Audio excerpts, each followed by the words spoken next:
Allez, sujet éminemment rock'n'roll, le sujet de l'eau. Va-t-on conditionner mon accès à l'eau à la mise en œuvre de d'outils de pilotage et de pratiques agroécologiques? Un sujet sensible, une conférence qui se veut pédagogique et éclairante. 3 intervenants autour de ces questions. Donc Lucille Grémy, tout à gauche, qui est directrice des interventions à l'agence Adour-Garonne, l'agence de l'eau Adour-Garonne. Éric Frétillère, qui a 2 casquettes, il est agriculteur d'une part, mais aussi irrigant et à ce titre président d'Irrigants de France, une association qui rassemble les irrigants de France, comme son nom l'indique, et qui défend les intérêts de l'irrigation. Et enfin, Carole Zakin, qui est docteur en droit, experte et consultante en droit de l'environnement appliqué à l'agriculture. On va parler évidemment d'irrigation, mais on va faire un zoom plus particulier pour ces 45 prochaines minutes autour de la question du stockage de l'eau, parce que c'est quand même le sujet du moment. On en parle un petit peu moins parce que il pleut en ce moment, mais dans un contexte de changement climatique, on se rend bien compte que la question du stockage de l'eau est sur toutes les bouches. Ensuite, on prolongera la discussion, notamment pour échanger autour de retours d'expérience, on va discuter de leviers agronomiques et technologiques et d'autres cas particuliers lors de la séquence qui suivra au Café des Agris, juste de l'autre côté de l'allée. Donc pour l'instant, on commence avec vous trois. Et je vais commencer par une première question. Et je me tourne vers vous ou vers toi, Lucille. Quels sont les cadres juridiques et les conditions réglementaires à respecter pour des projets de création de retenues hydrauliques? Qui décide et à quelle échelle? Est-ce que c'est au national, au régional ou au local? Et normalement, le micro marche. Ok, c'est bon. Ça, en effet, ça marche. Bonjour à tous. Donc comment ça marche? Si je veux créer mon unité de stockage de l'eau, je vais voir qui décide et qui paye. Alors, vaste question. Déjà, est-ce que vous êtes tout seul ou est-ce que vous êtes plusieurs? Vous avez intérêt à être plusieurs. L'idée, c'est que les ouvrages collectifs et aussi qui sont multi-usages, c'est-à-dire qui répondent à une problématique d'irrigation des sols et des cultures, mais aussi qui peuvent répondre à des besoins de soutien des rivières l'été, de répondre aux défis du changement climatique, d'approvisionner l'alimentation en eau potable, de répondre à des enjeux industriels. C'est ça qu'on appelle les retenues multi-usages. Donc les retenues individuelles comme les retenues collectives en fait sont possibles, mais c'est vrai que les retenues collectives, notamment portées par des collectivités territoriales, sont favorisées en fait par la loi et par les financeurs. Celui qui décide d'autoriser une retenue, c'est un préfet de département tout simplement. Donc au nom de l'État. Donc voilà. Donc on est dans une préfecture, les services déconcentrés de l'État. Ministère de l'Environnement, de l'Écologie? Alors, le préfet représente l'État. L'État, tout simplement, voilà. La loi sur l'eau, c'est la loi qui prédomine, on va dire. Mais il y a un ensemble de textes réglementaires qu'on ne va pas passer en revue qui permettent, en fait, à l'État, en fait, d'autoriser une retenue. On va parler de la loi sur l'eau, on va parler aussi des SDAGE, des schémas directeurs d'aménagement et de gestion des eaux, qui permettent, en fait, de vérifier que la retenue qui est créée respecte en fait le bon état des milieux et respecte l'ensemble des usages. Quand on a préparé cette conférence, on m'avait dit que ce serait bien d'avoir des exemples. Allez, on en prend un. Donc du coup, j'en prends un. Le premier des exemples, c'est la retenue de Saint-Géraud. C'est une retenue en fait qui est sur le bassin du Tarn-Aveyron, puisque je suis de l'agence de l'eau du Sud-Ouest, donc je vais beaucoup vous parler du Sud-Ouest. C'est une rehausse d'un barrage qui est existant, qui fait 14 millions de mètres cubes. La rehausse, en fait, augmente de 10% le volume de stockage. Et grâce à ces 10% en fait, en plus, donc à peu près 1,4 million de mètres cubes, on va répondre en fait, à des enjeux de protection des milieux, avec un meilleur soutien en fait, des débits de la rivière l'été, mais aussi une meilleure en fait, possibilité pour les agriculteurs en fait, de prélever l'eau. Donc c'est très important parce que l'État, il va prendre en fait cette autorisation après une enquête publique. Dans une enquête publique, les citoyens se prononcent. L'avis des citoyens et l'avis de l'ensemble des usagers, notamment des collectivités et des entreprises, a été favorable. Donc c'est un projet qui a duré très longtemps, mais qui s'est aussi inscrit dans une gouvernance locale de l'eau, c'est-à-dire qu'il y a eu vraiment ce qu'on appelle, on y reviendra tout à l'heure sûrement, les plans, les PTGE, les plans territoriaux de gestion de l'eau. et qui permettent en fait vraiment d'avoir un consensus local, c'est-à-dire à ce que tous les usagers de l'eau soient convaincus qu'en effet, cette réserve nouvelle qui est créée, elle va permettre de répondre à la fois à des enjeux agricoles d'irrigation, mais aussi à des enjeux de préservation de l'eau et de maintien des rivières dans les cours d'eau. Donc on a compris, celui qui autorise, c'est le préfet, sous réserve d'avoir mis en place un certain nombre d'actions permettant de répondre aux exigences de la loi, notamment en termes, et on y reviendra avec Carole, d'études d'impact notamment. Mais ensuite, on peut se retourner aussi vers la puissance publique, non pas seulement pour autoriser, mais pour appuyer le financement de la création de cette unité. Et là, je me tourne auprès de qui? L'agence de l'eau, par exemple. L'agence de l'eau peut m'aider, moi, à créer une unité de stockage de l'eau, pour moi seul ou pour moi avec des collègues agriculteurs, sous réserve, effectivement, on a compris, multi-usage et préservation des milieux. Alors, l'agence, elle va favoriser les retenues multi-usages, mais elle peut aussi aider des retenues individuelles. Et surtout, l'agence ne va se financer que des retenues de substitution. C'est quoi une retenue de substitution? C'est une réserve en fait dans laquelle on va venir, les agriculteurs vont venir prélever de l'eau dans la retenue plutôt que de le prélever dans la rivière l'été. Donc ça évidemment. On substitue un prélèvement dans le milieu naturel par un prélèvement dans une unité de stockage. Oui, oui. Et ça, c'est la vocation de l'agence de l'eau. La vocation de l'agence de l'eau, c'est en effet d'aider des volumes d'eau qui vont permettre en fait de préserver en fait le milieu naturel tout en répondant à des usages économiques.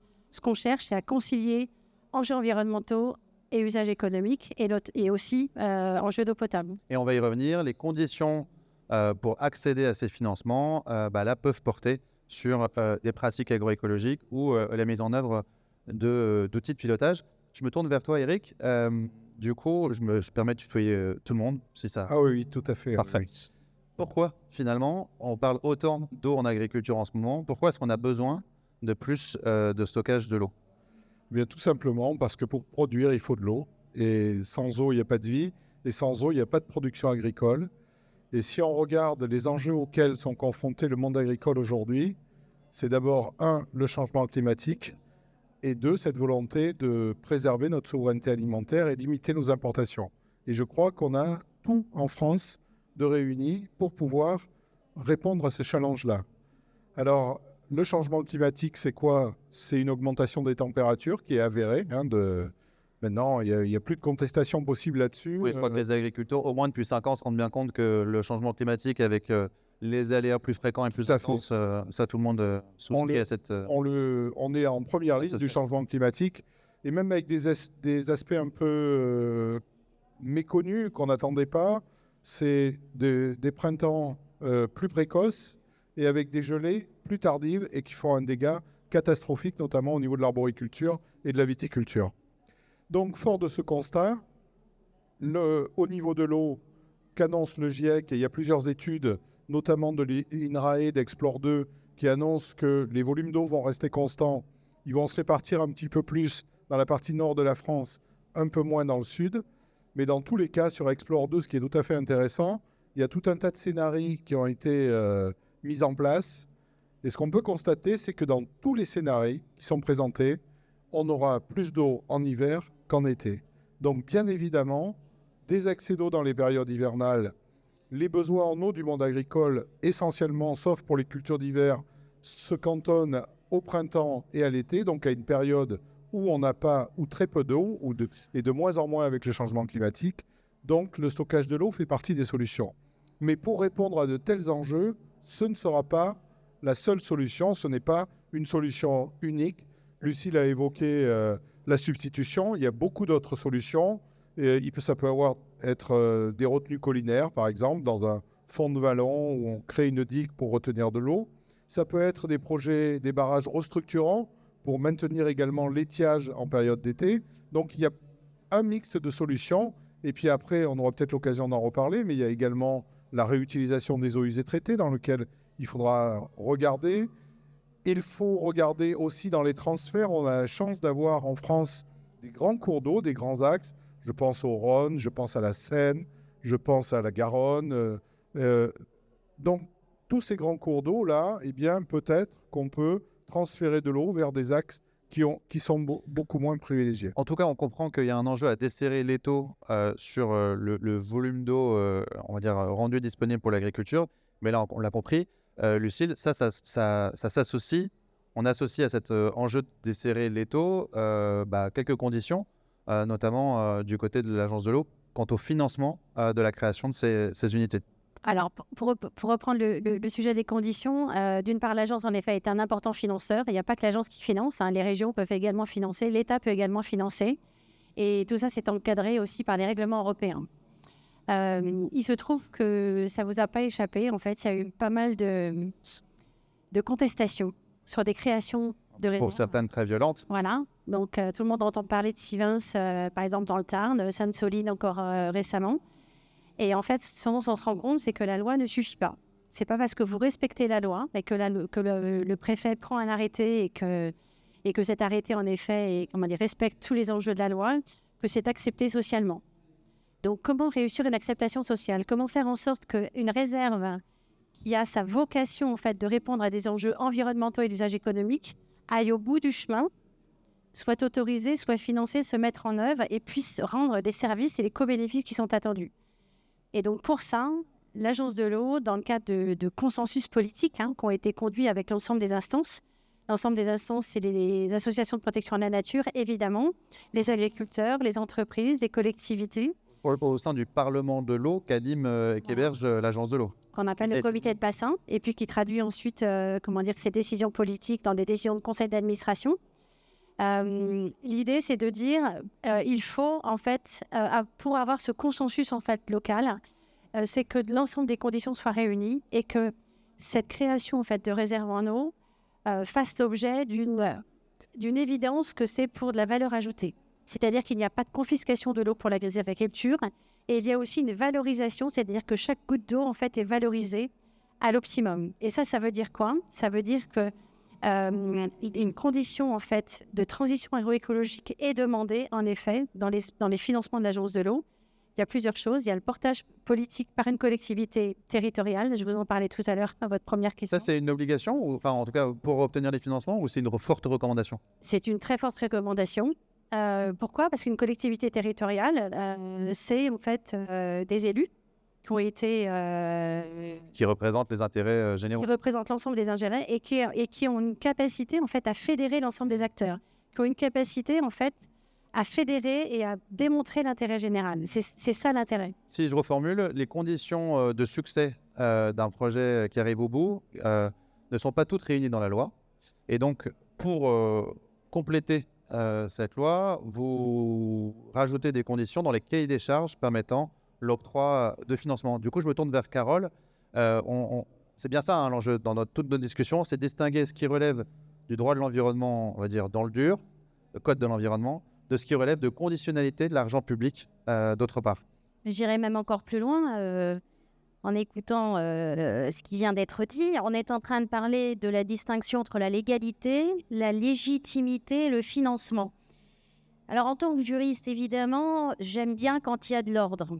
C'est un peu binaire, on peut se le dire. Il y a un désordre ambiant qui me préoccupe parce que derrière, on entend le discours, il y a trop de normes, on en a marre des normes. En fait, c'est pas qu'on en a marre des normes, on en a marre du désordre. Alors, bon, tu me connais, bon, il faut qu'on aille vite. La légitimité, ce n'est pas la légalité. On peut très bien avoir des projets autorisés qui ne sont pas acceptés socialement. Et du coup, qui sont contestés, qui peuvent être contestés devant le juge. Néanmoins, pour obtenir une autorisation, il y a tout un parcours du combattant qui est intéressant parce que ce combattant-là ne trouve pas dans le code de l'environnement les termes de substitution. Désolé, ça n'y est pas. Il va en revanche être obligé de regarder la nomenclature eau qui va lui parler de la superficie du plan d'eau, qui va lui indiquer s'il est dans un cours d'eau ou pas, s'il est en zone humide ou pas. Et en fait, toutes ces rubriques vont s'additionner pour savoir si à la fin, il est en autorisation ou en déclaration. Donc là, on parle de, on va dire, le processus du droit dans le dur. Encore, rien sur retenue collective ou pas. C'est pas ça intervient, on va dire, après, quand on parlera de conditionnalité de l'argent public. Exactement. Donc, une fois qu'on a l'autorisation en main, effectivement, il est possible d'aller chercher des financements. Et ces financements-là peuvent être conditionnés, c'est normal, c'est de l'argent public. Il faut bien qu'on s'assure que l'argent public soit utilisé dans la finalité politique qui est choisi sur chaque bassin. Collectivement. Exactement. Ce qui veut donc dire que chaque grand bassin a sa propre politique, ses propres conditions d'attribution des aides. Ce qui fait que quand on est agriculteur, bon, il faut déjà s'entendre avec ses voisins, la population, pour peut-être penser à faire une retenue. Après, il faut déposer la demande d'autorisation. Il faut attendre un certain temps. Parfois, faire une étude d'impact. Ah ben, la plupart du temps, en réalité, sauf quand on est en déclaration. Alors, on va dire c'est une mini étude d'impact, mais il y a toujours quelque chose à faire. Un bureau d'études à payer. Pour Et il mettre en faut place attendre. une étude qui démontre qu'on a respecté Voilà, c'est le schéma, éviter, réduire, compenser En les impacts particulier. environnementaux. Et il faut déjà regarder quels sont les impacts notables. Donc, ceux qui ne sont pas notables, on les écarte. Ceux qui sont notables, il faut les éviter, les réduire, les compenser. Et c'est là où on tombe dans quelque chose que j'appelle la toile d'araignée. Enfin, c'est même plus du réglementaire, c'est réglementaire droit mou. C'est-à-dire qu'à partir de là, en fonction des grands bassins, vous allez devoir regarder ce que dit le schéma directeur d'aménagement et de gestion des eaux en matière de compensation. Donc le SAGE, Le SDAGE. le SDAGE, pardon, qui est encore au-dessus, Le SDAGE, mais le SAGE aussi, Pierre. et le SAGE qui est en dessous. Exactement. C'est bon? Ouais, Si. s'il existe. Et très souvent. Et le SDAGE qui est en fait l'outil de, on va dire, le Alors, schéma attention, directeur, comme son nom l'indique, qui est à l'échelle du bassin. c'est du versant. droit. C'est du Et droit. ça, c'est du droit. C'est du droit, mais aussi, c'est aussi l'expression d'une politique publique de financement derrière. Donc, on est vraiment dans des sujets excessivement sensibles à construire. Et c'est ça qu'il faut bien différencier. Donc si je résume, on a à date pas de conditionnalité dans le droit de l'environnement a priori, mais des conditionnalités dans les modalités d'octroi de financement public qui font référence à des schémas directeurs qui, eux, peuvent être inscrits dans le droit. Mais il y a aussi pas mal d'engagements volontaires qui ont été proposés par des agriculteurs eux-mêmes Oui. pour justifier de la pertinence de leur de retenue. Et les plan d'eau, etc. agriculteurs, j'ai envie de dire, qui aiment bien, charrient bien, en rajoutent une couche. C'est-à-dire qu'on est dans des protocoles, des engagements, le protocole du Clin par exemple, où effectivement, il y a un travail territorial, collectif, entre les différents acteurs, les collectivités territoriales, les agriculteurs, le préfet, des associations, qui vont travailler sur quoi? Eh bien, si je construis tant de retenues d'eau, je m'engage moi individuellement, j'ai de l'eau, mais je vais m'engager à moins de phyto, moins d'engrais, plus de biodiversité. Alors, juridiquement, L'agriculture régénératrice, tout ce qu'on le veut. déploiement de pilotage d'outils d'aide à la décision pour justement rendre compte du bon usage de l'eau. Moi, en tant que juriste, je me dis qu'est-ce que c'est que ça encore? C'est pas un décret, enfin c'est pas un acte réglementaire contraignant en tant que tel, mais néanmoins ça compte. C'est-à-dire que le Conseil d'État nous dit c'est du droit mou qui est là pour changer en fait les comportements, pour les influencer. Donc c'est pas neutre et c'est tellement pas neutre que les tribunaux aujourd'hui en tiennent compte. Et on a parlé de Sainte-Soline en particulier, mais il n'y a pas que, hein. Eh bien là, on a des juges qui disent, mais parce qu'il y a des protocoles, il y a des engagements qui sont écrits, signés de la part des agriculteurs, on considère que ça fait partie en fait du contexte d'appréciation des retenues d'eau. Donc des démarches et des engagements qui étaient volontaires, dans la mesure où ils sont reconnus par certains tribunaux dans le cadre du processus d'instruction, ça leur donne une forme de valeur juridique. Tout à fait. Eric, c'est un problème? Mais vous voyez la complexité. Là, on a le résumé de la complexité pour faire une réserve d'eau. On a été hyper pédagogue, tout le monde a compris. Ouais, tout le monde a compris, mais c'est d'une grande complexité. C'est pour ça que finalement, il y a peu de réserves qui aboutissent et qui sortent. Alors, on l'a évoqué, le monde agricole a été à fond dans les projets, les PTGE, parce qu'on a bien compris que mettre... Projets territoriaux de gestion de l'eau, donc des instances, on va dire des processus de concertation. L'idée, c'était de mettre tous les acteurs de l'eau. SAGE et les SDAGE. L'idée, c'était de mettre tous les acteurs autour de l'eau. Et ce qui était particulièrement intéressant, c'est on fait un état des lieux de l'agriculture aujourd'hui. On se projette à 10 ans, à 30 ans, à 50 ans. On regarde et bien entendu, il va y avoir des besoins en eau. Comment on répond à ces besoins en eau? Comment évoluent les cultures? Et là, on s'aperçoit que le stockage de l'eau, bien entendu, fait partie des réponses, comme je l'ai dit tout à l'heure. Mais quand on voit la complexité, lorsque les projets sont validés par l'ensemble des acteurs, parce que dans un projet de territoire, il y a les associations environnementales, il il y a les acteurs de l'eau potable, il y a le tourisme, il y a la pêche, il y a les irrigants, bien entendu. Et on s'est mis d'accord, et on en a plusieurs exemples en France, une fois que ce projet est validé, et c'est là la vraie problématique à mon sens, c'est qu'une association arrive, remet en question est-ce que vous avez étudié l'impact de tel ou tel point, et ça remet en question complètement le projet. Donc moi je crois qu'une des réponses à ça, c'est de donner le pouvoir à un préfet, de pouvoir, une fois que le projet a été validé par l'ensemble des acteurs, qu'on ne puisse plus revenir dessus et qu'on avance, et c'est ce que le monde agricole attend, qu'on avance maintenant sur des projets qui sont validés, qui ont répondu à toutes les conditions qui ont coché. Carole l'a dit, sur le projet du Clin, les agriculteurs ont été très loin dans leurs engagements parce qu'ils ont besoin d'eau, c'est vital pour eux, donc ils sont prêts à accepter beaucoup de choses. Mais je pense que le conditionnement de l'eau à l'agriculteur, en le conditionnant à des contraintes, je pense que c'est l'inverse. Si on donne de l'eau à un agriculteur, l'eau va être un accélérateur de la transition agroécologique et pas l'inverse. Moi, ce que j'ai compris, c'est que du coup, il faut reformuler notre titre. On ne va pas conditionner ou on ne conditionne pas l'accès à l'eau à la mise en œuvre d'outils de pilotage ou de pratiques agroécologiques, mais on conditionne le financement de l'accès à l'eau à ce type de contraintes. Est-ce que j'ai bon quand je dis ça, Lucille ? Moi, je voudrais revenir sur la notion de contrainte. Je ne suis pas d'accord avec la notion de contrainte.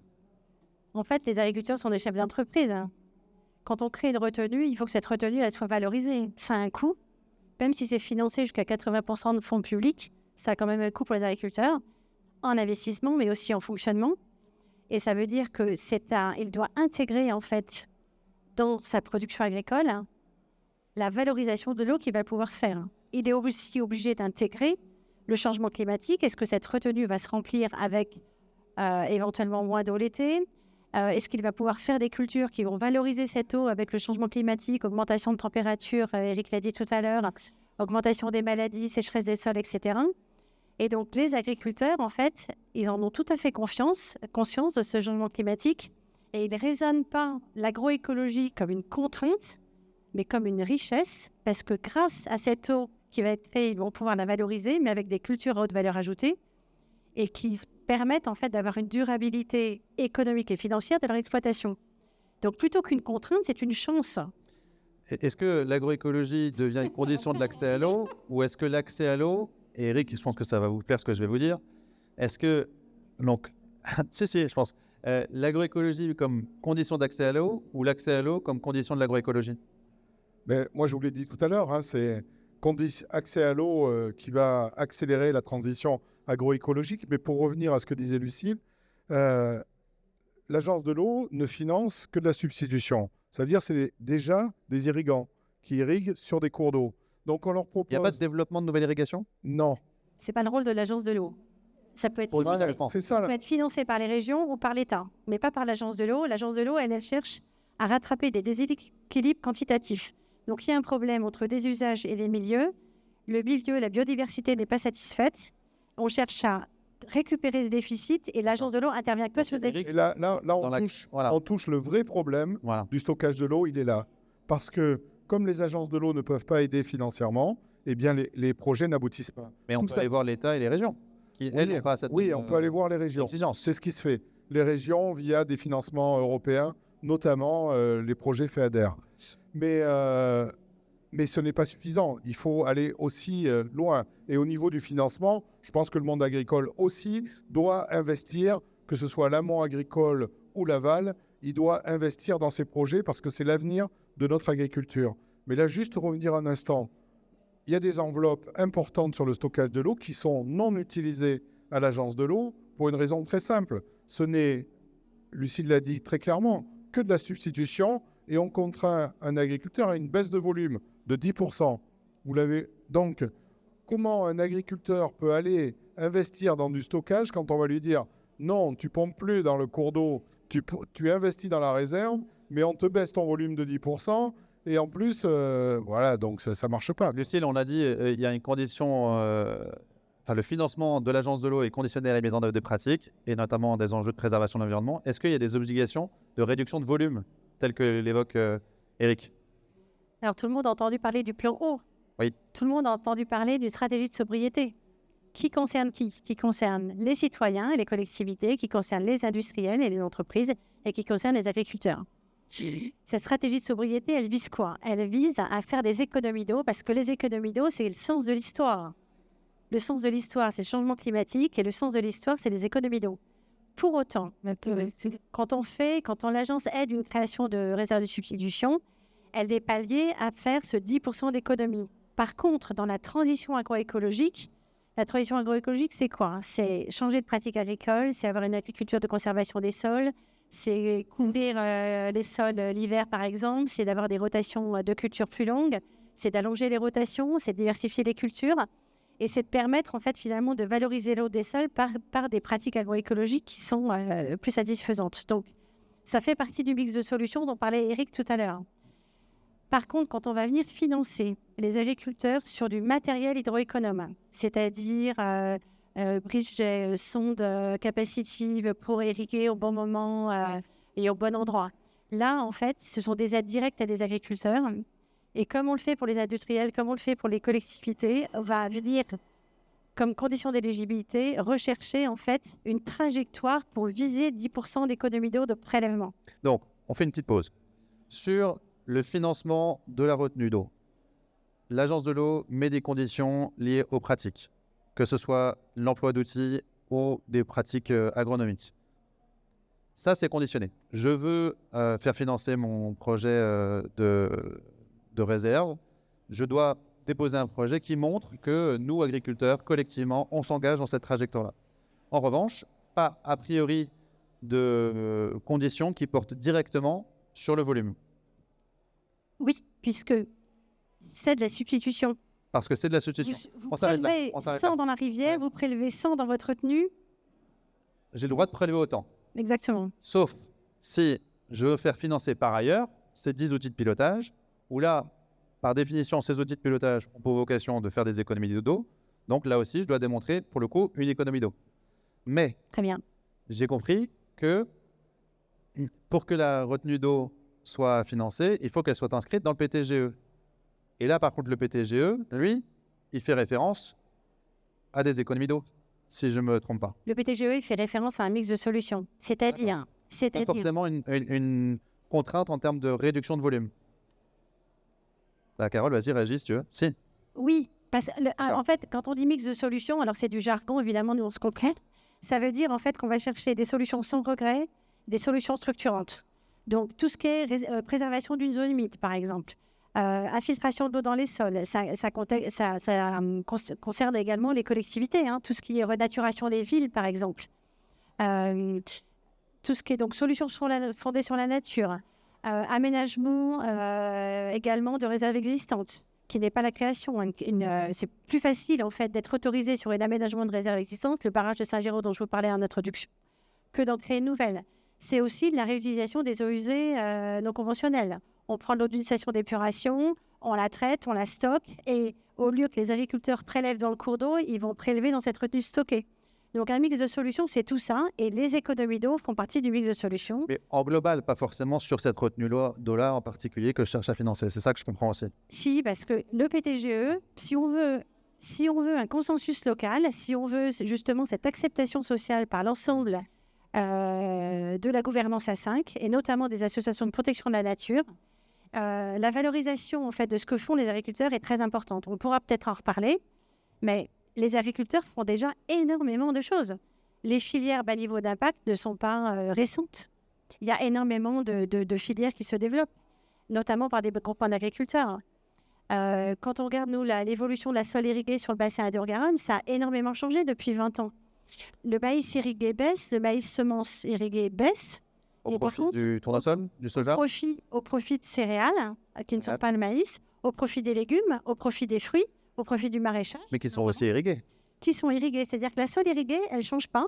Par contre, le procès du maïs irrigué, qui notamment part à l'export, ça, il faut l'expliquer. Il faut l'expliquer qu'en fait, les agriculteurs ont déjà diversifié leur culture, allongé leur rotation, et qu'on n'a pas, on a beaucoup moins, en fait, de monoculture de maïs irrigué. Carole, je veux te faire réagir sur finalement, la subtilité que j'essaye de mettre et la pédagogie, parce qu'on se rend bien compte quand même que c'est pas si simple que ça. Quel regard toi tu as justement sur, on va dire, je voudrais revenir sur ce point-là, la valeur de la juridique de ces conditionnalités. Tu le disais en démarrant, dans le droit il n'y en a pas, mais il y en a dans d'autres démarches ou dans d'autres schémas de gouvernance qui finalement commencent à avoir une valeur juridique. Donc on est en train de dire que voilà, le droit c'est top-down ou finalement le droit de l'eau c'est bottom-up?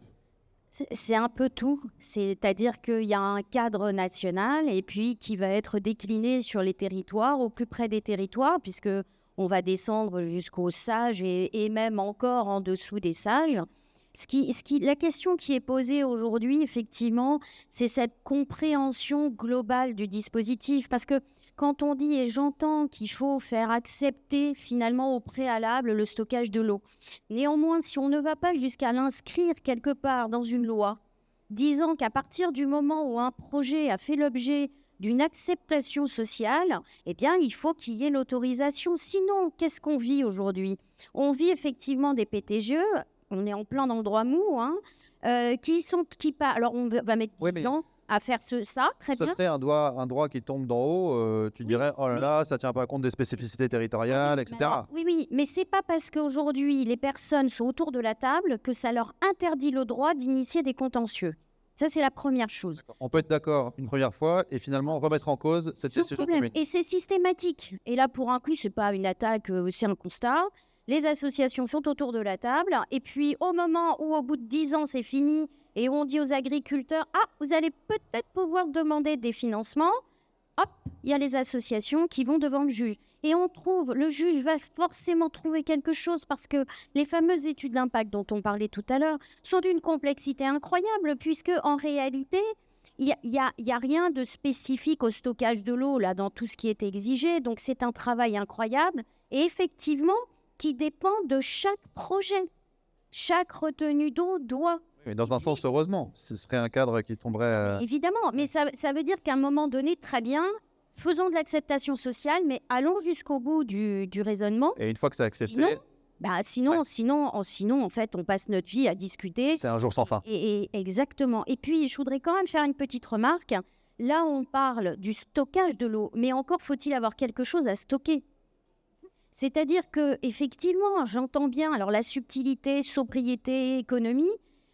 Alors moi, quand j'ai regardé le dictionnaire, la sobriété me gêne énormément parce que quand on est sobre, on ne boit plus, on ne fume plus, on ne joue plus. En fait, on va cesser d'être dépendant à tout ce qui nous fait mal.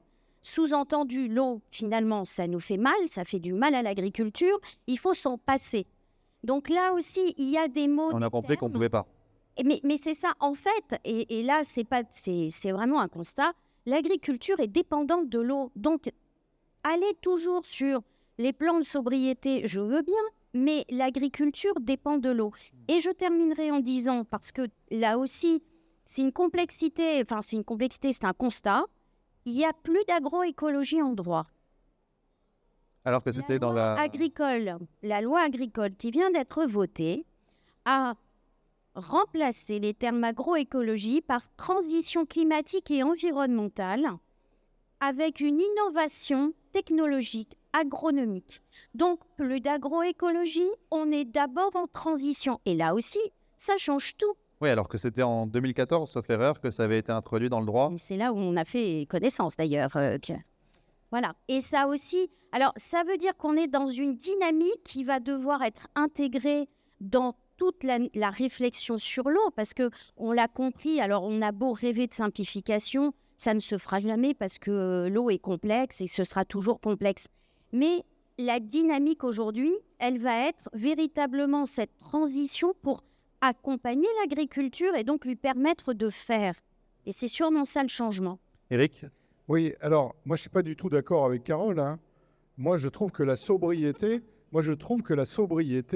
je la préconise à tous mes irrigants et je leur dis surtout, préservez la ressource en eau, n'en consommez pas trop, buvez du vin et faites vivre la viticulture. Ah oui, tu fais de l'économie, pas de la sobriété. Tu leur dis pas de se passer d'eau. Je plaisante, bien sûr. Non, mais alors, par rapport à ce qui a été dit, il faut rappeler quand même la trajectoire du monde agricole au niveau de l'histoire de l'irrigation. On est passé de l'irrigation gravitaire avec des lacs dans les montagnes, avec des canaux. Il en reste un peu dans le sud. Hein. Il en reste encore un peu dans les Alpes de Haute-Provence. On est passé à de l'aspersion on est passé à la micro-irrigation.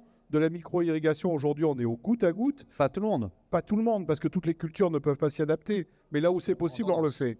Et je crois que ce qui est important de dire, c'est que dans notre trajectoire, l'amélioration de l'efficience, alors plutôt que sobriété, moi je préfère le terme d'efficience.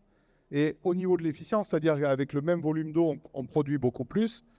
En 20 ans, on a amélioré cette efficience de 30%. Eric, C'est quand même quelque chose de très important. du coup, où est le problème?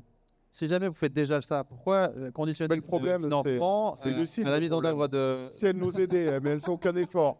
Donc moi, je suis désolé. Non, mais blague à part. Enfin, quel est le problème? Parce que si en tendance, ça va dans ce sens-là, que l'agence de l'eau intègre ça dans ses cahiers des charges, C'est ça le problème. il y a une, on va dire, une convergence d'intérêts, d'autant que l'agence de l'eau veut financer la création de retenues de substitution. Non, je crois pas. On fait tout pour, hein, puisqu'on a augmenté en fait notre programme, notre deuxième programme qui vient juste de commencer là pour 6 ans, et que justement on a multiplié par 2 en fait les dotations pour pouvoir aider sur la gestion quantitative, et l'agriculture aussi gestion quantitative. Après, je voudrais revenir sur les termes là. Efficience, substitution, ouais. Oui, mais Sobriété. ce Je sais qui est rare et cher, vous êtes d'accord? Oui. Oui. Donc, L'eau est chère. quelque chose de rare et qui est cher, comment vous vous comportez en fait par rapport à quelque chose qui est rare? Vous faites l'économise. attention. Ouais. On l'économise, exactement. Ça va de soi en fait. Il n'y a pas de problème. Hein. Donc, En fait, au-delà Non, du mais je débat pense qu'on sémantique, je pense que tout le monde est d'accord pour dire que l'eau est précieuse et qu'il faut savoir l'utiliser à bon escient. L'eau est précieuse, mais dans la présentation, tu n'as pas présenté. En fait, je suis également vice-président des irrigants européens. Et ce qui est intéressant dans cette présidence, c'est de se comparer aux autres pays européens. Et je crois qu'il est important de rappeler qu'en France, on ne manque pas d'eau. On est le 2e pays européen derrière la Norvège au niveau des volumes d'eau. Par En contre, volume global. au niveau global. Par contre, lorsqu'on regarde l'utilisation de cette eau, avec 20%, on est quasiment dans les derniers pays européens. Donc, on a beaucoup d'eau en France, on ne l'utilise pas. L'agriculture en a besoin. Je crois qu'on a besoin de l'agence de l'eau pour nous donner un petit coup de main à avancer sur ces projets. Mais l'agence de l'eau... Et ça tombe bien, elle a de l'argent pour le faire, sous réserve, oui, de respecter certaines conditions. non mais en plus de ça, l'agence de l'eau, c'est quoi? L'agence de l'eau, en fait, c'est des instances dans lesquelles il y a des équilibres politiques qui se font entre les usagers économiques, l'État, les collectivités et les usagers non économiques. C'est ça qu'il faut comprendre. Et trop peu C'est-à-dire que- d'agriculteurs, si je peux me Oh, permettre. il y a une Il y gouvernance. a très peu d'agriculteurs. Et ça, c'est le vrai problème, parce que sinon, Ça, les c'est orientations normal. politiques ne seraient pas les mêmes. En tout cas, Certaines ONG ont publié des rapports récemment disant le contraire. Donc, comme quoi, tout le monde n'est pas d'accord. Mais Agence de l'eau à Dour-Garonne, 2 agriculteurs. non, il y en a 5 au comité de bassin, et il y a d'autres activités économiques. C'est plus les industriels qui pourraient s'en plaindre que les agriculteurs, je pense. Bref, l'objectif, en fait, c'est d'avoir un consensus. Tout à l'heure, Carole y revenait là-dessus. C'est-à-dire que l'objectif, en fait, c'est de se mettre d'accord pour que les représentants, en fait, à l'échelle d'un bassin ou d'un sous-bassin, se positionnent en accord, en fait, pour aller au bout, en fait, d'un processus de création de nouvelles réserves, et qu'ils ne soient pas remis en question par des ZAD. ça, pour le coup, vous Exactement. partagez cet objectif-là. Et donc, c'est pour ça que il ne faut pas, en fait, voir le terme de contrainte, en fait, mais plutôt un Cahier des charges. terme d'atout. Ouais. Parce que il faut faire aboutir, en fait, des projets, et il faut que cette acceptabilité et ce consensus permettent de faire comprendre que à la fois les agriculteurs jouent le jeu, et ça, c'est pas nouveau, et parfois c'est pas tout à fait connu, parce que les agriculteurs sont des chefs d'entreprise, et ils ont en plus de ça des pratiques agroécologiques qui sont déjà, en fait, ce qu'ils font aujourd'hui. Par contre, c'est pas forcément toujours très bien su. Et à côté de ça, il faut bien en même temps partager de l'eau. L'agence, qu'est-ce qu'elle fait? Elle a, avec ses redevances, elle a des moyens financiers. Elle propose, en fait, ces moyens financiers justement pour pouvoir financer, en fait, des réserves qui soient acceptées et qui permettent de concilier usage économique et protection de l'environnement. En fait, le levier financier, c'est un peu la carotte pour montrer à l'ensemble des parties prenantes que, voilà, a priori, on va dans le même sens. En tout cas, on va sur un sens commun, et l'eau est le patrimoine commun. Justement, Loi sur l'eau. j'allais y venir sur ce terme-là. Carole, quid de la propriété de l'eau? On parle parfois, les agriculteurs s'accaparent l'eau pour une agriculture dite industrielle. C'est souvent ça qui est à l'origine de contestations. Donc voilà, à qui appartient l'eau stockée?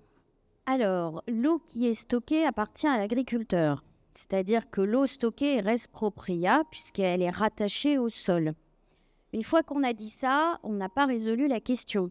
Puisque en réalité, cette propriété de l'eau ne se conçoit que par rapport à la qualification de patrimoine commun, puisque le Code de l'environnement nous dit l'eau est le patrimoine commun de la nation. C'est-à-dire que vous pouvez être propriétaire de votre eau, mais vous ne pouvez pas l'utiliser comme bon vous semble. L'usus, l'abusus, le fructus du Code napoléonien ne peut pas s'appliquer à cette eau qui est stockée, puisque en réalité, l'agriculteur est soumis à des conditions de prélèvement au regard de ce droit de l'environnement.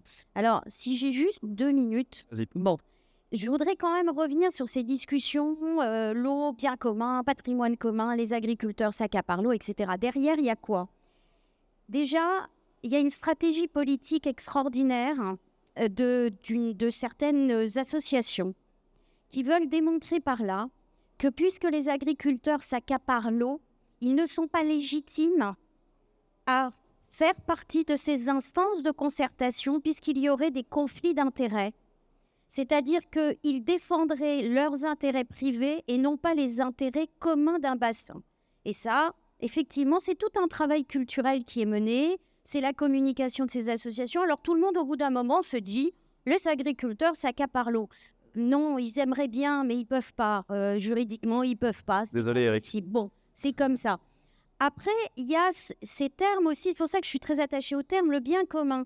Ce n'est pas anodin. Donc, ouais, on y revient. C'est-à-dire qu'a priori, l'agriculteur est propriétaire de son eau, mais en fait, l'eau est considérée comme un patrimoine commun, donc il ne peut pas l'utiliser comme il le souhaite. Il doit respecter certaines... Des compteurs, notamment. Exactement. Et donc ça, c'est conditionné à la police de l'eau. Et donc là, on parle pas... Ça, c'est parce que c'est patrimoine commun. Donc on est plutôt à une échelle nationale, la police, l'État, le droit. Mais tu as introduit un autre terme, la notion de bien commun. Tout à fait. Et ça, tu as raison, c'est venu en fait des territoires pour exprimer le fait que les ressources en eau seraient en réalité la propriété des usagers réunis au sein des comités de bassin ou des clés sur les territoires. Les commissions locales de l'eau. Les commissions locales de l'eau. Et en fait, on revient alors à la position qui était celle du Moyen-Âge. C'est formidable, en fait, on n'invente jamais rien, puisque au Moyen-Âge, les villes traitaient l'eau comme un bien commun. Et là, on organisait l'usage privé de l'eau et la police privée de l'eau, parce que l'eau était véritablement la propriété de ces villes. Mais alors du coup, aujourd'hui, 2025, on laisse tomber le Moyen-Âge.